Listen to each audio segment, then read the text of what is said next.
Siria asegura que el bombardeo estadounidense buscó sabotear la visita de la Organización para la Prohibición de las Armas Químicas, OPAC. ¿Usted qué opina? Primer punto que planteamos en Twitter para que justamente pueda empezar a sumarse y participar. Primera opción para responder, sí, bloquearon la visita de la OPAC. No, ya estaba decidido. Otra opción, Trump acelera agresión. Además vamos a estar viendo este tema fundamental en este día, Día Internacional contra la Esclavitud Infantil. Millones de niños sufren por esto en pleno siglo XXI. Aunque no lo creamos, aunque no conozcamos mucho del hecho, aunque generalmente corremos tras las noticias de última hora, esto pasa. Hablamos de más de 200 millones de niños. ¿Qué podemos hacer para combatirla? Aumentar penas y leyes, informar a la población, generar programas de prevención.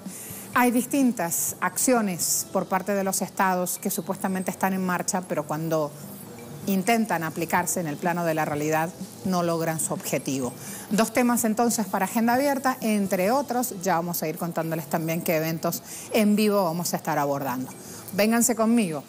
En Telesur estamos diciendo, Siria asegura que bombardeo buscó sabotear la visita de la OPAC. Habló el ministro de Exteriores de ese país, denunciando que este ataque cometido por Estados Unidos, Francia y Reino Unido el sábado en la madrugada tuvo como objetivo impedir el trabajo en el terreno de los expertos de la Organización para la Prohibición de Armas Químicas.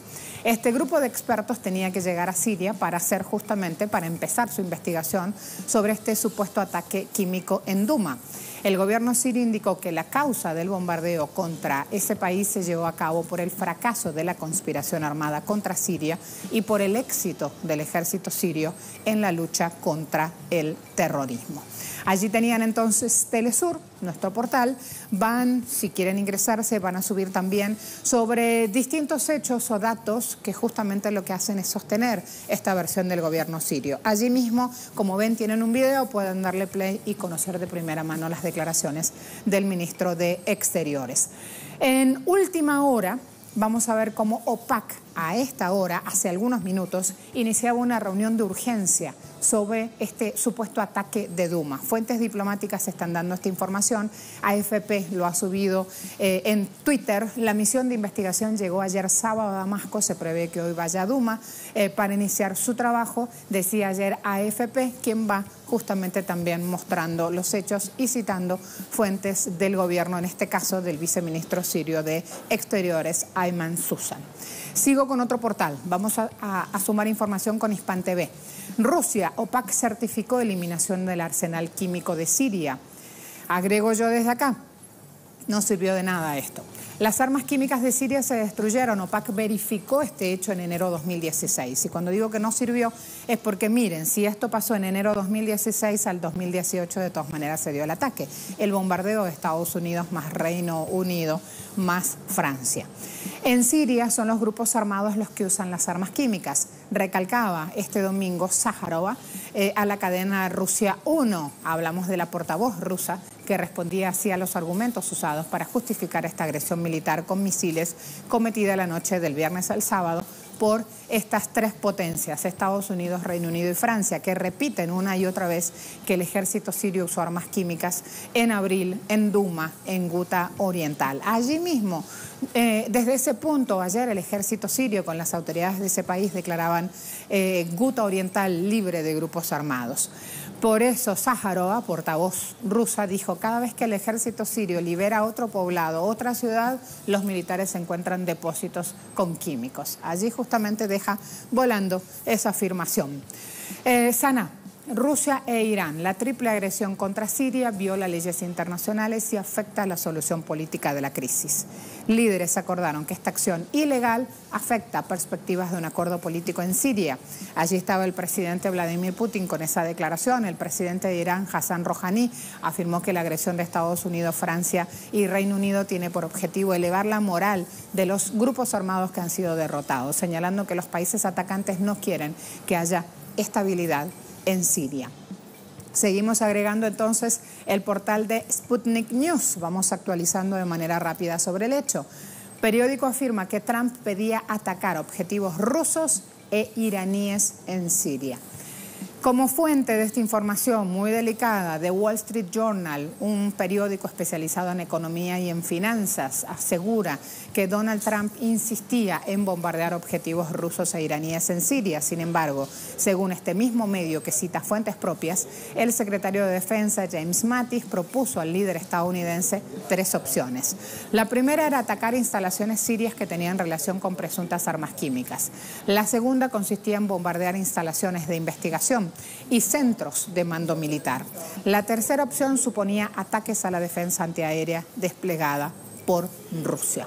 Van teniendo cada vez más información sobre los hechos. Nos vamos a ir a Damasco. Hisham Wanous me espera. Hisham, bienvenido.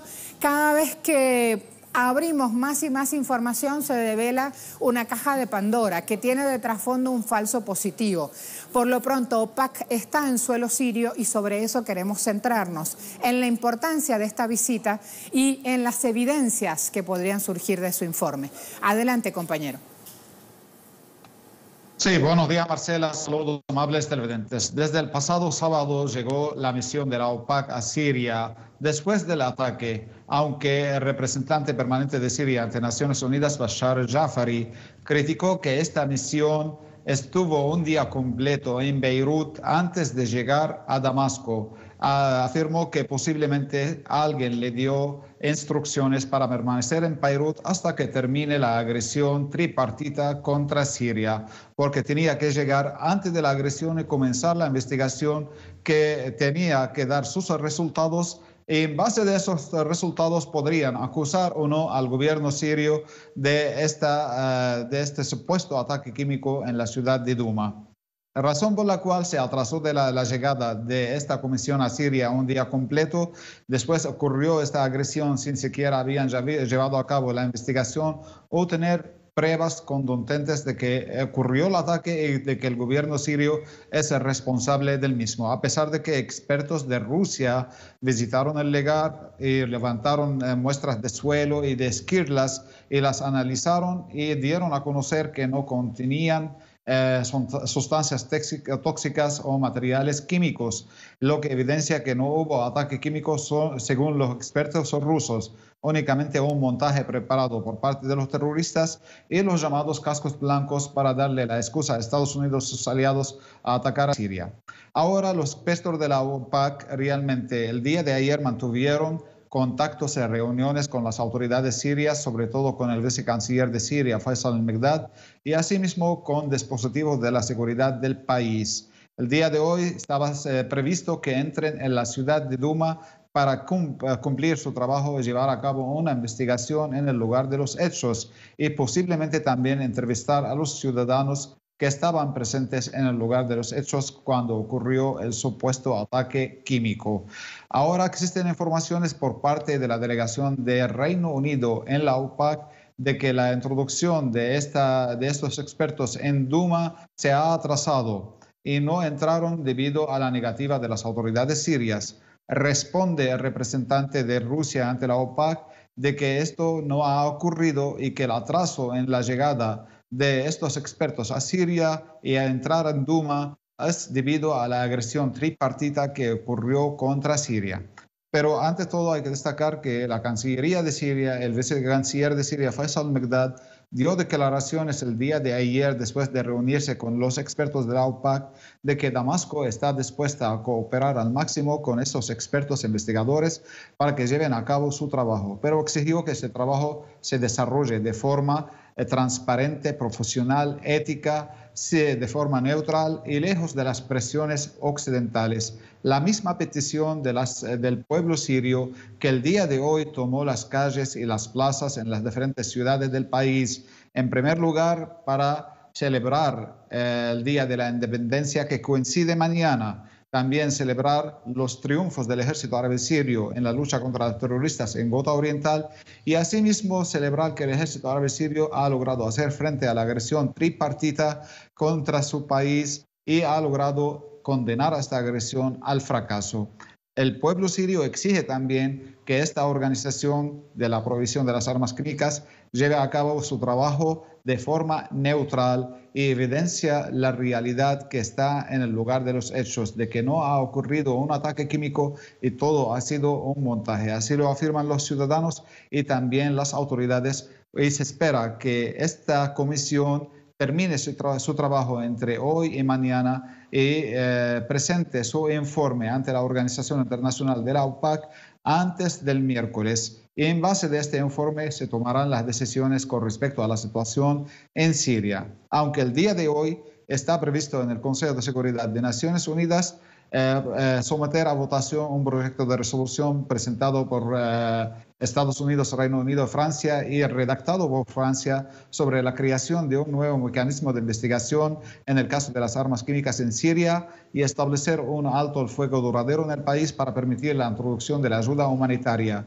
Aunque esta resolución, este proyecto, según afirma Rusia, tiene algunos conceptos que realmente lo que buscan es violar la soberanía de Siria a través del tema del expediente químico, lo que lo más probable no sea aprobado el día de hoy este proyecto de resolución. Adelante, Marcelo.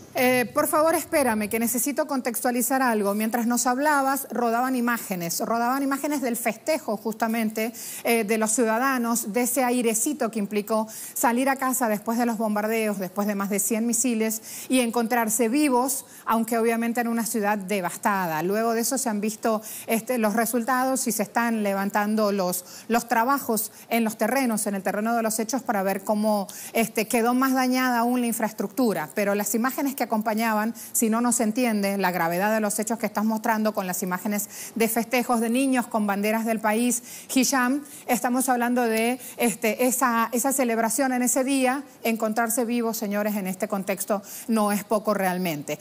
Dura poco este airecito, Hisham, porque hoy mismo autoridades francesas están hablando ya de Idlib, diciendo, cuidado, también en Idlib se empiezan a dar situaciones que intentan trazar como situaciones parecidas a Duma. Por favor, quiero que me hables de Idlib, de lo que implica Idlib para Siria en su contexto y entender también por qué ya Francia va afinando para ese lado su dialéctica guerrerista. Adelante, Hisham. Sí, Marcela, Idlib es la provincia que está al noroeste de Siria, a donde los terroristas del Ejército del Islam, de las brigadas de Ar-Rahman, también de los libres del Levante que estaban desplegados en Ghouta Oriental junto al Frente al-Nusra, han sido trasladados desde Ghouta Oriental hacia Idlib. Asimismo ocurrió con los terroristas que estaban en la ciudad de Alepo, que fueron trasladados también hacia Idlib, de los barrios orientales de Alepo, cuando se liberó Alepo en el 2017. Idlib ahora es el enclave donde están concentrados todos los terroristas, en su gran mayoría del Frente al-Nusra y las demás bandas terroristas, y ahí en Idlib ahora hay una lucha por imponer el control entre las propias facciones terroristas, entre el Frente al-Nusra y el llamado Frente para la Liberación de Siria. Ayer comenzaron estos enfrentamientos y hay hasta el momento más de 100 muertos en filas de los terroristas y lamentablemente también hay en filas de la población civil que habita en esta zona. Ahora Francia, al igual que Estados Unidos y otros países, quieren repetir el mismo escenario, la misma desinformación, las mismas mentiras que hicieron anteriormente en Alepo Oriental, después en Ghouta Oriental y ahora en Idlib con respecto a las armas químicas. Hay que esperar un escenario semejante a lo que ocurrió en Ghouta Oriental, una provocación química que podría ocurrir en Idlib y culpar de la misma al ejército árabe sirio para luego justificar una intervención en el país, pero a gran escala, no como la que ha ocurrido en el 14 de abril pasado sábado. Se dieron informaciones anteriormente por parte de Rusia y de las autoridades sirias que 3 camiones cargados con toneladas de sustancias tóxicas llegaron a Idlib procedentes de Turquía. Esto hace más de un mes esta información y fue documentada e enviada con documentos a Naciones Unidas y al Consejo de Seguridad de la ONU. Pero esta información no ha sido tomada en cuenta, lo que podría ser también, según advierte Rusia, que estos grupos terroristas desplegados en Idlib también están preparando una nueva provocación química en 2 localidades de Idlib para luego permitir o justificar una intervención por parte de Estados Unidos. Aunque el presidente de Estados Unidos dice que quiere abandonar a Siria, que sus tropas van a salir de Siria, esto contradice la realidad. Aunque Francia defiende realmente que ha golpeado o ha atacado al gobierno sirio por razones humanitarias, pero todo indica todo lo contrario. Realmente lo que buscan ahora es salvar a estos terroristas que están en Idlib, porque el ejército árabe sirio ya puso en marcha una operación militar en la cercana provincia de Hama, en la campiña de Hama cercana a la provincia de Idlib, y el siguiente paso será expulsar a estos terroristas de la provincia de Idlib, es decir, liberar todo el suelo sirio de los extremistas, cuestión que los países patrocinadores del terrorismo no quieren permitir y no tienen otro argumento sino el caso humanitario o el expediente químico ahora para impedir la derrota de los terroristas y por consiguiente el fracaso de todos sus planes contra Siria y contra el eje que representa ahora, que es el eje que hace frente al imperialismo que integra a Rusia, Irán y Siria de cara a Estados Unidos, el Reino Unido y Francia. Adelante más. Gracias, Hisham. Más claro imposible. Ayer estamos contando justamente los hechos. China reaccionó ante este ataque tripartito, usemos esa misma frase que usaba Hisham, ante este ataque tripartito a Siria.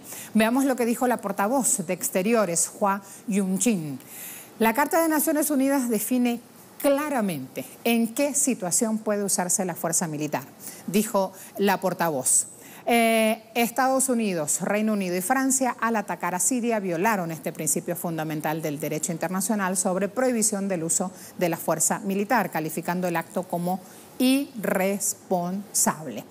Además, el ministro de Exteriores belga, Didier Reynders, también habló, expresó que es vital incluir a Rusia en estas pláticas para finalizar el conflicto en Siria. Él dijo, debemos ser conscientes que este diálogo no es fácil, no estamos de acuerdo con Rusia en una serie de cuestiones, en particular sobre Ucrania y sobre cómo resolver el asunto sirio, pero debemos entablar un diálogo si queremos llegar algún día a una solución política.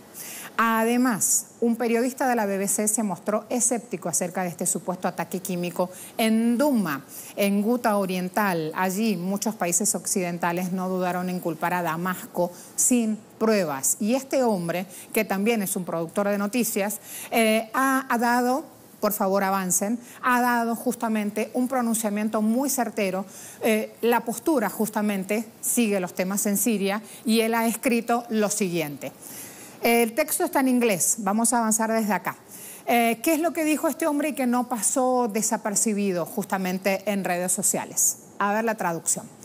Estoy harto de los activistas y rebeldes que usan cadáveres de niños muertos para montar escenas emotivas para el consumo occidental. Después se preguntan por qué algunos periodistas serios están cuestionando una parte de la narrativa. Allí entonces la traducción, el texto completo. Donald Trump, antes de llegar a la presidencia, había criticado duramente a Barack Obama. Lo había hecho inclusive usando Twitter, su herramienta habitual. Había hablado de esta posible interferencia de Estados Unidos en el asunto sirio. ¿Cómo se ve reflejada entonces esta doble moral? Vamos a verlo. Estamos hablando de agosto de 2013. Obama ataca a Siria y civiles inocentes, decía Trump, resultan heridos y asesinados. Él y Estados Unidos quedarán muy mal. Agosto 2013, el presidente debe obtener la aprobación del Congreso, sí señores, lo dijo Trump, antes de atacar a Siria. Un gran error si no lo hace. Sin embargo, Trump lo hizo. Septiembre de 2013, lo que digo es que permanezcamos fuera de Siria. Otra vez, para nuestro muy tonto líder, no ataques Siria. Si lo haces, sucederán muchas cosas malísimas y de esa lucha Estados Unidos no consigue nada. Fíjense cómo la propia dialéctica lo ha ido enterrando, por qué luego se ha comportado de esta manera. Nuestra pregunta sería bueno refrescarla en este momento en Twitter. Hay justamente un interrogante para usted. ¿Está de acuerdo? ¿Cómo está viendo este ataque tripartito sobre Siria? Intentaron borrar evidencias de la OPAC. Allí entonces nuestro interrogante preguntándole su opinión. Siria asegura que bombardeo estadounidense buscó sabotear visitas de la Organización para Prohibición de Armas Químicas OPAC. ¿Usted qué opina? Sí, bloquearon visita OPAC. No, ya estaba decidido. Trump aceleró agresión.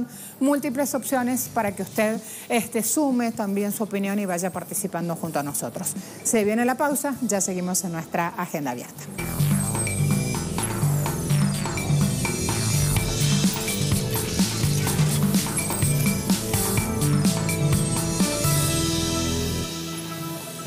Pablo Jofré está ahora con nosotros, analista internacional. Gracias por esperarnos, Pablo. ¿Cómo te va? Buenos días, Marcela. Hay algo fundamental cada vez que abordamos el tema en Siria y es combatir la campaña de desinformación sobre los hechos o más bien la información sesgada que se brinda desde medios occidentales. ¿Qué importancia le darías a esto, Pablo?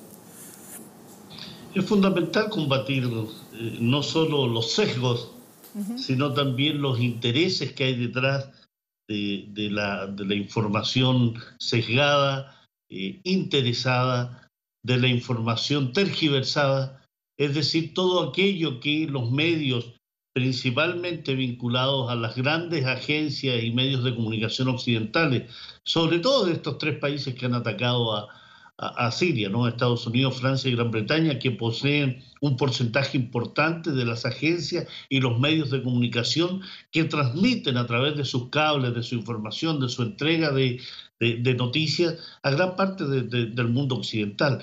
Por tanto, combatirlo es fundamental. Y dentro de esa misión, sin duda, medios como Telesur, como Russia Today, como Hispan TV, son elementos fundamentales, son herramientas fundamentales a la hora del combate ideológico, del combate comunicacional, el combate político, que son áreas indudablemente que están frescos, presentes, que son necesarios de tenerlos a la mano, y se agradece cuando hay análisis distintos, cuando hay medios distintos que nos muestran la otra cara, la información que se oculta, la información que se tergiversa. Y en el caso específico de Siria, indudablemente es notorio cómo ese mundo occidental, esas potencias occidentales han cambiado, tergiversado, mentido, han generado una matriz de opinión muy distinta a la realidad.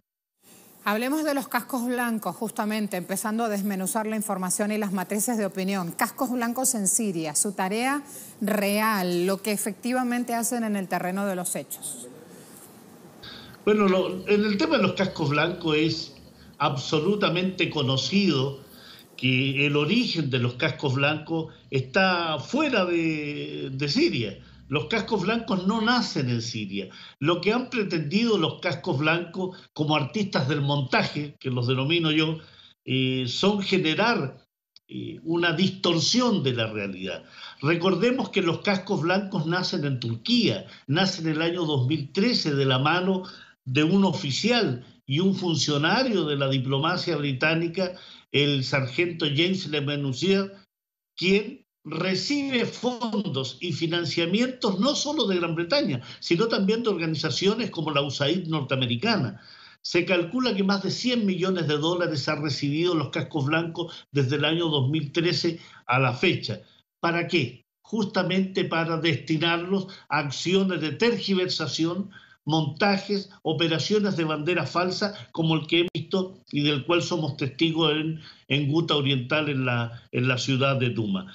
Los cascos blancos tienen un padre británico y una madre turca, ¿no? Un padre británico que es esta agencia, estas organizaciones, el MI6 británico, este servicio secreto británico destinado a generar organizaciones que combatan y que traten de desestabilizar y crear inestabilidad en Siria. Es una organización, recordemos, el año pasado recibió un Oscar por un documental, el documental justamente denominado Los Cascos Blancos, creado para generar una suerte de dramatismo mundial respecto a la situación en Siria, pero en específico con respecto a la actuación de estos cascos blancos que se presentan como una especie de salvadores y héroes civiles que combaten a la opresión, entre comillas, del gobierno sirio. Pero recordemos que los cascos blancos actúan en las zonas controladas por los grupos terroristas.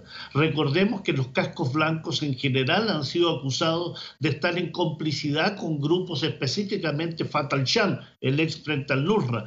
Operan en situaciones generalmente montadas, ex profeso, en un montaje no solo cinematográfico, sino un montaje teatral, un montaje de declaraciones. Y cuando uno analiza en profundidad cómo ha sido el montaje en Duma, te puedes dar cuenta a partir no solo de las declaraciones de los testigos y de los participantes ahí, como ha sido el caso de los 2 médicos sirios que estaban en el hospital de Guta y que, sorprendidos por esta irrupción de estos actores profesionales que se denominan cascos blancos, entran en el hospital de Guta, generan un montaje, generan una obra de teatro, comienzan a irrigar agua y mojar a algunos pacientes, generan una situación de caos, de terror, de gritos, de carreras desesperadas para luego informar por medio de fotografías, por videos, por Twitter, que aquí había un ataque del gobierno sirio con armas químicas contra la población civil, y a las pocas horas Francia y Estados Unidos declara que tienen pruebas concretas del uso de armas químicas contra la población civil. Este montaje tiene una cadena, ¿no?, que nace con los cascos blancos, que nace desde Siria, pero se va desarrollando en su matriz de opinión con los países que finalmente resultaron ser agresores de Siria. Y se va replicando en los medios de comunicación occidentales, que repiten como un verdadero loro, como una grabadora, aquellos que les transmiten desde estas agencias internacionales de noticias. Así que estamos en presencia de un gran montaje, estamos en presencia de una puesta en escena, estamos en una operación de bandera falsa donde el participante principal es justamente este grupo, esta organización no gubernamental de origen británico, nacido en Turquía, pero que se desarrolla su acción en Siria. Es que hablando de esos hechos y esas imágenes y la gente con agua y gritos y todo lo demás, supuestamente limpiándose tras un ataque químico, ahí mismo la agencia de noticias Sputnik graba en un video a 2 enfermeros que ellos mismos dicen: los doctores nos dijeron que no hubo un envenenamiento químico. Mientras las imágenes ya en el mundo rodaban con escenas de pánico, ¿no? Creo que esto es muy importante, hablar de ese video y de la difusión justamente de esas imágenes por lo que contiene, porque rueda por el mundo el video con una información planeada, ejecutada para mostrarse en televisión, y no con esta otra que es una evidencia donde médicos dicen, al igual que Rusia y al igual que la OPAC, incluso no hay rastros, no hay signos de ataque químico. Hay una advertencia, Pablo, que a esta hora muestra el mundo, de Vladimir Putin declarando que habrá caos global si Estados Unidos ataca nuevamente a Siria. Y también está la voz de Francia, que dice que le insistió a Trump y que lo logró, de que las fuerzas de Estados Unidos sigan en Siria. Hablemos, por favor, de lo que implica, de la importancia de estas 2 declaraciones. La declaración francesa fue casi desmentida por Estados Unidos al declarar que están pensando también en qué grado de participación y de presencia en Siria van a seguir teniendo. Entonces tenemos a Emmanuel Macron, que parece ser que es un mandatario que emite declaraciones en las cuales no se pone muy de acuerdo con Estados Unidos. O puede ser también una operación de ambos países de generar esta dicotomía, estas paradojas, esta aparente disconformidad en declaraciones. Lo claro es que Francia es un aliado incondicional de Estados Unidos. Francia es un país de los mandados, tal como Gran Bretaña, ¿no? Es un país que recibe orientaciones desde la Casa Blanca, desde el Pentágono, y los ejecuta a través de algunos aviones, algún uso de algún barco francés en el Mediterráneo, de alguna base que tenga en la zona de Djibouti, en el Cuerno Africano. Francia se ha convertido desde hace un tiempo a esta parte, yo te diría con más fuerza desde la invasión a Libia en el año 2011, en una suerte de mandado de país que recibe orientaciones, que ejecuta acciones, que no tiene voz propia en el plano de la política exterior, es lisa y llanamente un incondicional de Estados Unidos. No sabría decirte si es un amigo, porque en general los amigos suelen tener una relación bastante recíproca. Es más bien un incondicional, aquel que recibe órdenes y la ejecuta nada más, al igual que Gran Bretaña, que hace muchos años a la fecha, yo diría desde el término de la Segunda Guerra Mundial en adelante, es el primo menor de Estados Unidos, es también mandado, es también un gobierno que ha ejecutado acciones de Estados Unidos y lo ha acompañado con esa incondicionalidad que tiene el pariente pobre de esta relación, ¿no? Ha sido así en el año 1991, cuando se genera la Segunda Guerra del Golfo, ha sido así en Kosovo, ha sido así en Libia, ha sido así en Siria. Funcionan como una tríada, ¿no? Son miembros del Consejo de Seguridad de las Naciones Unidas, del Consejo Permanente, Francia, Gran Bretaña y Estados Unidos. Suelen votar en forma unánime estos tres países, suelen votar en conjunto, generando entonces una situación donde indudablemente sus declaraciones tienen repercusiones en el ámbito mundial. Y cuando tú contrastas eso con las declaraciones del gobierno de la Federación Rusa, entonces llegas a la conclusión que efectivamente hay un conflicto de envergadura que puede tener consecuencias muy nefastas para la humanidad, sobre todo cuando el escenario de conflicto está en Oriente Medio, donde no solo es la situación siria. Recordemos que hace semanas la entidad sionista, el régimen israelí, está masacrando a la población palestina en la Franja de Gaza y en cada una de las otras ciudades de la ribera occidental de la Palestina ocupada. En Al-Quds, en Jerusalén, en Al-Jalil, en Hebrón, en Tulkarem, en Arija, en cualquiera de las ciudades, pueblos y aldeas de los territorios palestinos ocupados, el régimen israelí está asesinando palestinos que exigen su derecho al retorno, exigen su derecho a la autodeterminación. Te trasladas un poco más en la región y llegamos a Yemen, donde Arabia Saudí, en concordancia con la política diplomática de Francia, Gran Bretaña y Estados Unidos, los principales abastecedores de armas de este régimen monárquico, están masacrando a la población de Yemen. En Bahrein, donde este pequeño reino está siendo sacudido hace muchos años por una represión enorme contra la población mayoritaria chiita de ahí. Irak, desde el año 2003 a la fecha que ha sido invadido.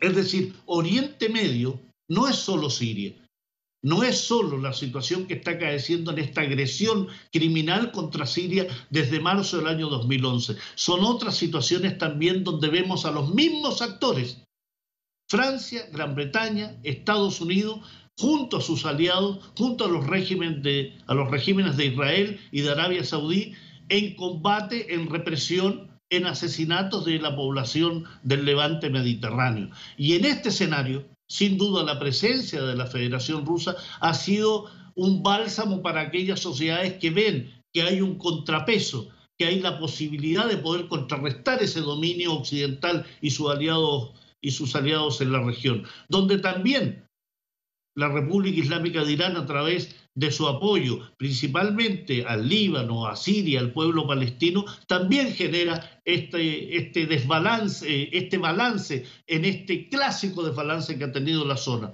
Indudablemente ahí el eje de la resistencia tiene un papel que cumplir. Por tanto, el futuro es poco auspicioso si este Occidente sigue participando y sigue reprimiendo y sigue agrediendo de la forma que lo ha hecho hasta ahora. Putin tiene razón en eso. No es muy auspicioso el futuro en la medida que Occidente siga tratando de tener una hegemonía que ya no la tiene como la tenía antaño. Hasta un próximo encuentro. Pablo Jofre con nosotros, analista internacional. Mientras tanto, aquí en La Vanguardia veíamos que Estados Unidos, como si faltara algo más, La Vanguardia pone en su portada, Washington se activa, Washington se moviliza, como si necesitáramos algo más. Estados Unidos prepara sanciones contra empresas rusas por su apoyo a Siria, es lo que este medio de comunicación a esta hora va mostrando en pantalla. Mientras tanto, también voy a ver en Twitter respuestas a la pregunta. Siria asegura que bombardeo de Estados Unidos buscó sabotear visita de la OPAC. ¿Usted qué opina? Preguntamos en Twitter. 46% respondió sí, bloquearon la visita de la OPAC. 14% no, ya estaba decidido. 40% Trump aceleró agresión. Llevábamos, en el momento en que levantamos esta captura de pantalla para mostrar las respuestas, llevábamos 138 participaciones a la pregunta en Twitter. A la vuelta de la pausa vamos a ver, Junqueras, Sánchez, Cuéllar están declarando en el Tribunal Supremo. ¿Quiénes son líderes que luchan por la independencia en Cataluña y han visto justamente quebrantada su propia independencia? Ya volvemos en esta agenda abierta. Gracias por poner la tele y seguir en Telesur nuestra agenda abierta. Los hechos en Cataluña ahora. Junqueras, Sánchez y Cuéllar ante el TS. Junqueras ha dicho al juez que convocar un referéndum no es delito. Sobre los hechos, Joan Ortiz a esta hora. Joan.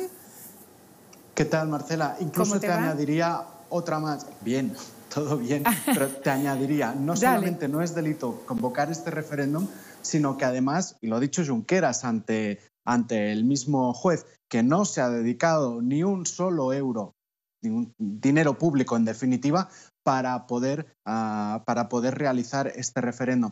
Pero es que esto es algo que se añadía a exactamente lo mismo que ha dicho el titular de Hacienda, Cristóbal Montoro, que hoy en una entrevista al diario con cabecera en Madrid, El Mundo, ha dejado bien claro: no sabemos cómo se pagó el referendo, pero con dinero público seguro que no. Lo ha dicho Cristóbal Montoro, desmontando, por lo tanto, que pueda haber delito de malversación, pero para no pisar a la justicia ha añadido: es posible entonces que la malversación se cometiera cuando se abrieron los colegios públicos durante aquel día, el 1 de octubre, el día del referendo.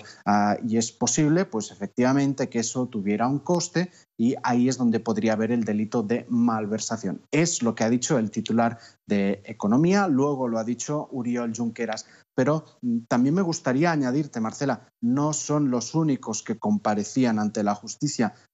Trapero, el número uno, por decirlo de alguna forma, de Mossos d'Esquadra de cuando se celebró el 1 de octubre, pues ha ido a la Audiencia Nacional y la juez le ha dicho por qué motivo, por qué delito va a ser procesado. Y son dos delitos, el de sedición y el de organización criminal. No solamente el mayor Trapero, sino también la cúpula de Mossos d'Esquadra, y todo en relación a ese 1 de octubre. O sea, las noticias que nos vienen hoy lunes tienen que ver con lo que está pasando en Madrid, pero también debo añadirte, Marcela, que siguen siendo titulares lo que pasó ayer. Y ayer pasaron dos cosas principalmente, te las resumo muy rápidamente. La primera de ellas, esa gran manifestación que llenó el centro de Barcelona y en el que por primera vez en muchos meses se unieron los independentistas y parte de los unionistas, pero que tienen un denominador común, y es que ambas partes están en contra de esta fuerte presión judicial que ejerce el Estado y hablan sin tabúes de represión directamente. Esa manifestación de un lado, y del otro lado, por la noche, la televisión pública entrevistó a Carles Puigdemont en Berlín, mientras se espera que las autoridades judiciales de Alemania vean si lo van a entregar a España por el delito de malversación o no.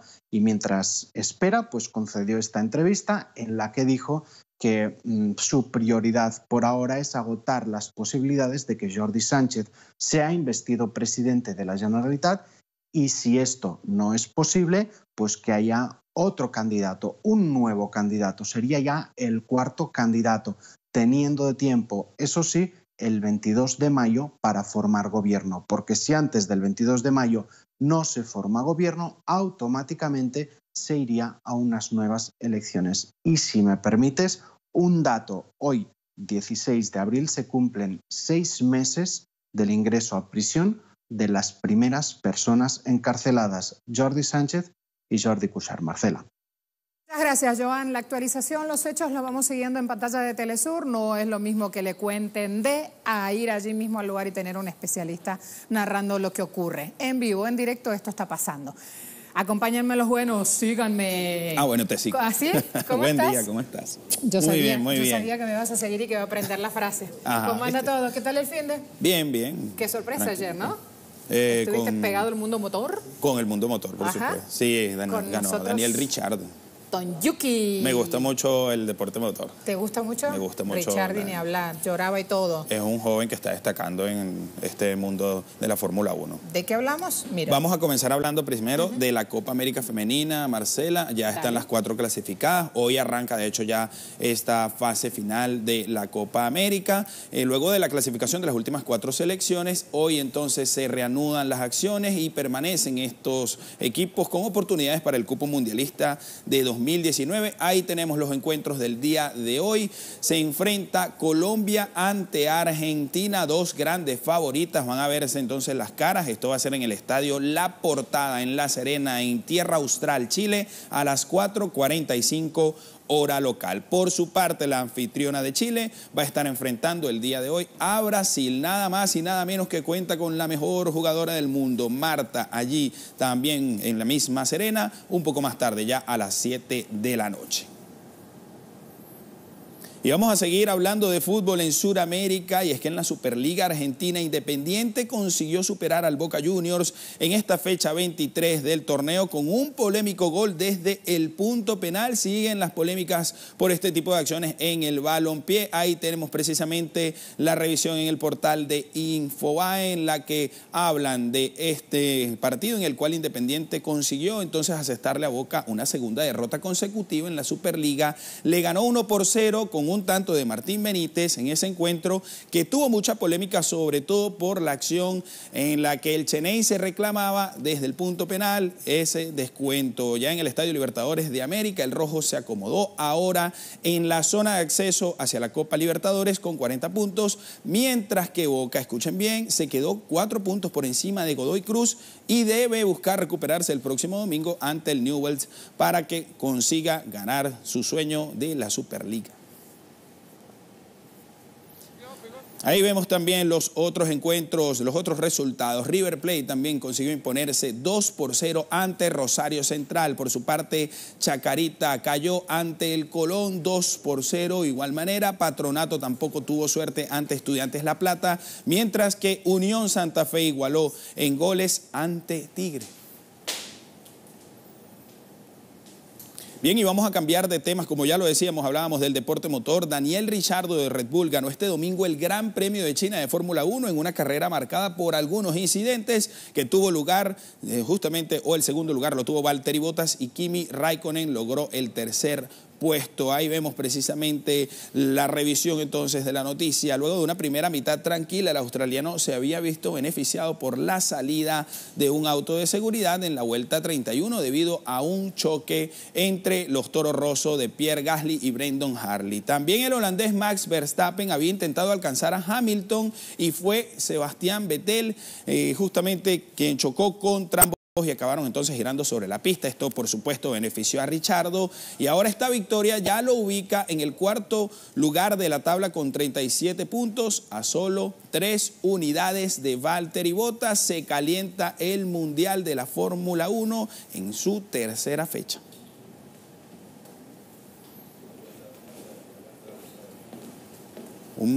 Una carrera muy interesante, Marcela, precisamente lo que tuvo que ver, hubo de hecho algunos encontronazos también con Alonso. Yo escuchaba en el cuarto donde estaba viendo la tele a mi marido, Dios mío, ¿qué está pasando? Pero, y después, ¿qué pasa? llanto, claro, la emoción, tremendo. También Claro. vi las declaraciones de Guillermo acerca del partido de Boca, si fue Sí. penal o no, pero no vi el partido. Es un penal un poco criticado, estuvo muy cerca allí del área. También recordamos que hubo otra polémica con un penal esta semana justamente con la clasificación de Real Madrid. Siempre un penal, como es un gol que queda ahí en un costado del corazón, anda Exacto. dando la vuelta, siempre generando polémica. Siempre. ¿Escuchaste el grito del productor? Sí. ¿Sí? Terminen, basta de deporte, nos falta un tema. Es verdad, gracias. Bueno, Yuki. Marcela.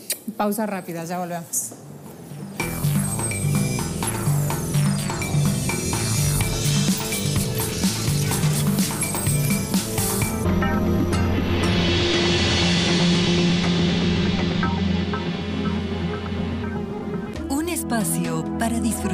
diversidad cultural que define la esencia latinoamericana. Acompáñanos a conocer la historia detrás de los personajes, las tradiciones y las expresiones artísticas que nos consolidan como un solo pueblo.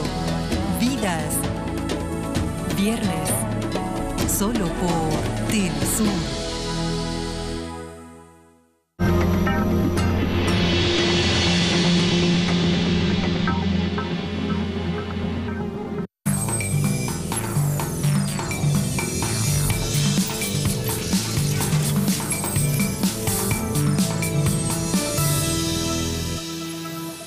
Prepárese para conocer este tema. Es doloroso, necesario. Siglo del Torreón, 1997, primer día mundial contra la esclavitud infantil. Un caso de abuso infantil sacudía al mundo. Un niño pakistaní, quien desde los 4 años de edad estuvo trabajando en condiciones inhumanas y luego fue privado de su vida cuando intentó escapar. A raíz del hecho justamente viene la conmemoración por todo lo que se destapó, por todo lo que se conoció luego. Siguiente link, por favor, para ir avanzando. Tele5, la falta de recursos y oportunidades alimenta el drama de la explotación infantil. En este día, este medio de comunicación se enfoca justamente en la tarea que hacen distintas ONGs en todo el mundo tratando de crear conciencia y poner voz a los más vulnerables para acabar con esta lacra, con este fenómeno que afecta a 400 millones de menores.